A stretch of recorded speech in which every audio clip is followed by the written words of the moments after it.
Erivajadustega laste muusikateraapia fookuses on lapse individuaalsed vajadused ja muusikalised kogemused, mis toetavad tema emotsionaalset heaolu ja erinevate oskuste arengut.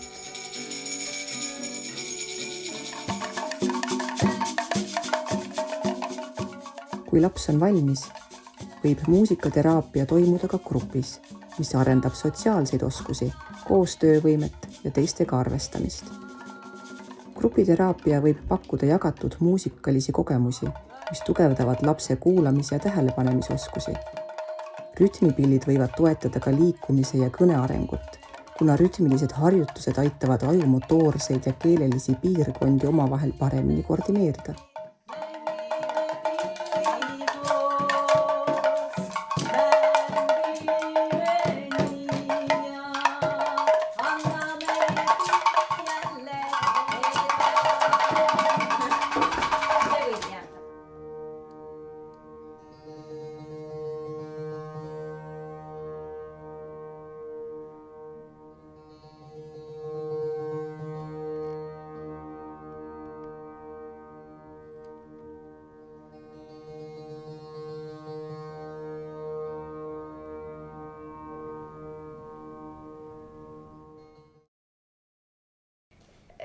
Üks mul ütles,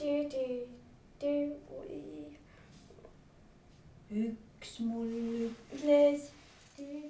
Muusikateraapia loob alternatiivseid suhtlemisviise lastele, kellel on kõne- ja kommunikatsiooniraskused. Lisaks PCS-piltidele ja viibetele saab kasutada ka muusikalisi dialooge, mis aitavad lastel avastada oma häält ja eneseväljendust. Kolmas kostis, neljas näris, viies vigises. Väga tubli, Art, väga hästi.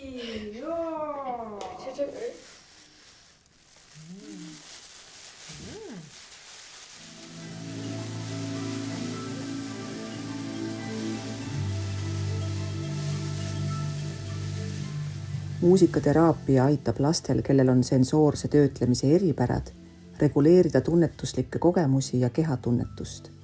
Erinevad rütmilised ja vibratsioonilised stiimulid toetavad paremat kehataju ja aitavad lõõgastuda või vastupidi, aktiveerida last vastavalt tema vajadustele.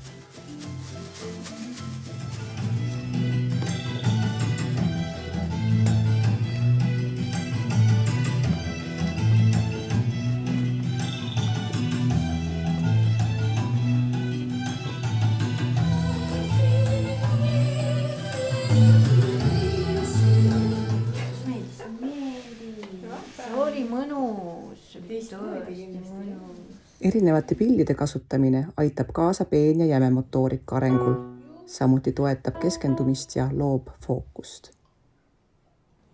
Kindel tunnistruktuur võimaldab turvalise ruumi tekkimiseks vajalikku etteaimatavust. Muusika aitab väljendada ja töödelda emotsioone, millega võib olla raske muul viisil toime tulla. See võib aidata ärevuse, stressi ja frustratsiooni leevendamisel ning toetada enesehinnangut ja enesekindlust. Muusikateraapia loob ruumi, kus iga laps saab kogeda, areneda ja luua kontakti iseenda ning maailmaga.